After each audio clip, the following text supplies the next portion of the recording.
This is the same simulation we had in the first setup, and I'm going to sequence this and to show you that we have a ball speed of approximately 81 miles an hour at this point. And that's what that's pretty, fairly realistic for the parameters I've chosen. Now, it's important, just for review, this represents the upper torso. What we're trying to do with the upper torso is to generate maximum rotational velocity, and then we want to couple that velocity to the linkage of the arm. This represents the torso, scapula, the upper arm, lower arm, forearm, wrist ball. The point of maximum rotational velocity occurs right, just before that, right, oops, we don't want to do that, right here. It's 1,141 degrees per second. That's the rotational speed of the torso, upper torso. In terms of approximating the physical aspects of throwing, what I've done here is, these are constraints, and I'll go back. This is a constraint which is holding, first of all, I've locked the upper arm to the torso, to the shoulder. So this is would be more like a slinging type action. I've also locked so the upper arm is locked to the torso rotation. The forearm is locked to the upper arm through this linking mechanism. The wrist is locked to the forearm through this linking mechanism, and there's a pin here that locks the ball to the wrist, to the hand. Now, I can release these constraints, and that's what I do at certain times. As an example, this constraint and this constraint I am releasing at the point of maximum rotational velocity, which would be 0.08 seconds. And this goes consistent with the belief that what you're doing with the kinetic chain is you're maintaining linkage connection to the point of maximum velocity.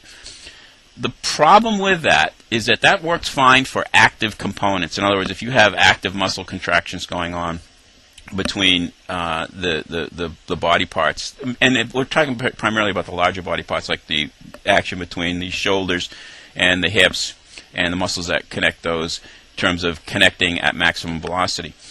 But when we're talking about linkage, like a whippy, the loop in the whip, again, the analogy would be that the torso, the hips and the torso act more like the handle of the whip, whereas the arm acts more like the loop, the popper. On a buggy whip, it would be called the popper, whereas the long, slender part would be the equivalent of the hips and shoulders. The whippy part would be the popper, or would be the arm action. So again, just one more time, I'm going to run this just through. And I'm releasing at 0.8 seconds right here. I'm releasing the constraints here so that the arm can then move out. And we achieve a speed of 81 miles an hour. And the speed, I want to make sure I point out, is demonstrated here, this 81 miles an hour. So the velocity of that ball, this guy right here, it would be 81 miles an hour at that point. What I'm going to do now is I'm going to reset this. And I'm going to allow this constraint to...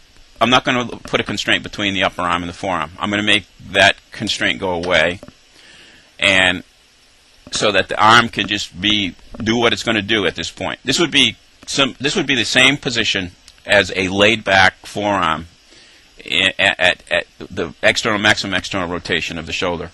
So let's take a look and see what that does. And just want to check something. Okay, fine. And we're going to run our now. I don't know if you noticed it here. This angle has now gotten great. This was 90 degrees. Now it's less than 90 degrees because the forearm is lagging behind, creating a loop. It's still lagging behind. Now, through the action of the rotation, centrifugal force, it's going to move out. There's no active forces going on here. It's moving out on its own. And at this point, if we let go of the ball, we would have a maximum velocity of 90 miles an hour. We've picked up almost 10 miles an hour just by allowing the forearm to do what it wants to do during the whipping process. This is an example of whip. There's no muscular action, and the importance of allowing the whip and setting the whip up so that it can do its thing. Now I'm going to do one more thing here. I'm going to do one more demonstration here. I'm going to take away the constraint between the wrist. I'm going to let the wrist do its thing. So I'm going to take away that constraint. Previously, I took away the constraint on the forearm. Now I'm going to take away both the constraint on the forearm and the wrist. And I'm going to allow them to do their thing. In other words, I'm going to allow them to work under natural whipping action. And you'll see what happens is the wrist wants to align itself with the forearm, which would be what would happen. But as the direction changes, as the forearm is allowed to come around, this would be the wrist being cocked, but under the natural action of just what it wants to do in terms of its mass and reaction to the rotation. And at this point, we would have a velocity of 96 miles an hour. Again, allowing the linkages to do their thing. So when you start to mess around with torques and try to mess around with the timing, in other words, putting constraints on. When I had a constraint on the wrist before, that would be like me trying to apply torque at a certain point in the delivery.